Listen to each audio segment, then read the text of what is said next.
So you must have asked yourself, those of you who have children, you may have asked them, they may have asked you. The conversation certainly has come up. If you haven't had children, I know you've thought about it. What do you tell your children, what do you tell any children about Sandy Hook? What do you tell them about Virginia Tech if they are reflecting back on part of the history of recent American tragedies? What do you tell them about the theater in Colorado? Well, I'm not going to tell you what to tell them. On Pat's Personal Portrait, we feature a pediatric surgeon in this case, and I know you're good because you're at Phoenix Children's Hospital. Of course. And part of the American Academy of Pediatrics. Dr. Kathy Gonzalez, Dr. Kathy Graziano, right? Gonzalez was another fighter.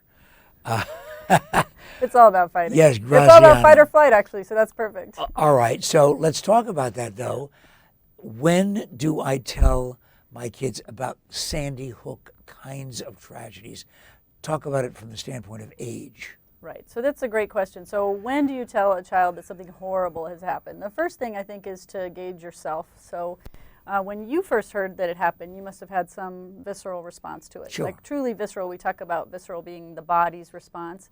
Well, it is truly visceral. Like you start secreting adrenaline. You're very upset when you hear something horrible happen to children. You can start picturing it in your brain if you're a mom, or if you're a dad, or if you're anyone, a teacher.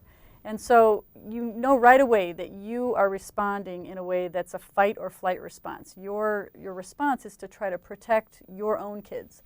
I know that when I heard I was ready to pull the kids out of school, they were going to be homeschooled, we're moving to a nation that, you know, wouldn't have this happen. Even though you're all of those miles away from Connecticut. Right, so we're so far away, and so you realize at that moment your response is so dramatic, and that's appropriate because you're just trying to protect your own family, but that's not the time to talk to your kids about anything because they will sense it. So your kids will understand that you're upset, and that's not the time to talk to them about it. When do I start, though, talking about those kinds of things in general? At what age? For those kids. So it depends on how old is your kid. So if your kid, in general, there are some guidelines put forth by some psychologists. One is named Dr. Paul Coleman.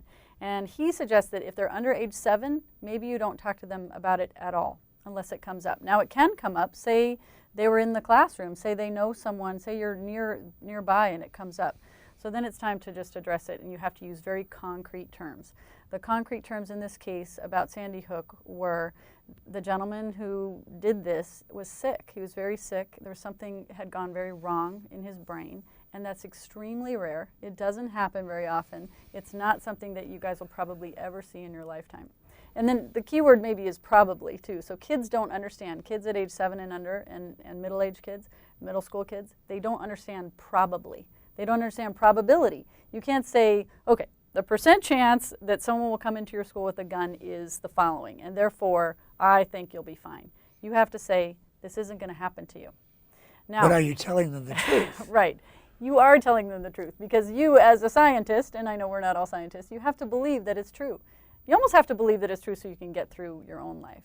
But it isn't going to happen to your kids almost certainly. The chances of getting in a car accident today are so much higher than the chances of someone injuring your child. Then talk to the teenagers in your family about Right. fear and danger. How do you do that? So teenagers have had some sort of class in math and they understand statistics and probability, and they may challenge you on this. Well, if it could happen there, then it could happen anywhere. I'll give you the most terrifying example is that on my very street where I live, there is a family, a couple, and their son died in the Colorado shooting. Their son. They live across the street from me. So it's very difficult for me to say this could never happen to my kids because I can point across the street and said it happened to their kids. And you have little kids. I have little kids. I have 3 gorgeous daughters who are 5, 9, and 11. And stunningly brilliant. Unbelievably brilliant. I mean, they'll just go so far. They don't even need to go to school. Maybe I should just take them out. No, I think that you have to be concrete with kids. You have to let them know that it's not probably they'll be okay, that they will be okay. And then you have to do everything you can to make that true. All right, but that's the reality of the news that inundates us. I mean, we're in the news business, and we're one of the vessels of the unthinkably large number of vessels that spew out the news all the time. What about fantasy, though? Because we've got less than a minute left. What about scary movies? So kids will have nightmares starting at a certain age when they start to realize that these scary things can happen to them.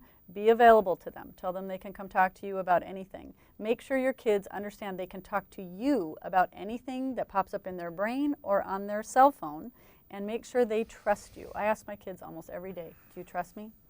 And they say, yeah, every day. Well, they don't say almost every day. They say every day, yes, Mom, we trust you. And so I tell them, if anything confuses you in the middle of the night or on your screens, I need you to talk to me about it right away, because you have to trust me, and you trust that I know it'll be okay. And pretty good advice, huh? But why not? I mean, after all, she's a part of the staff of Phoenix Children's Hospital. She is Dr. Kathy, not Gonzalez, Graziano, and she has been featured today on KTAR.com on Pat's Personal Portrait.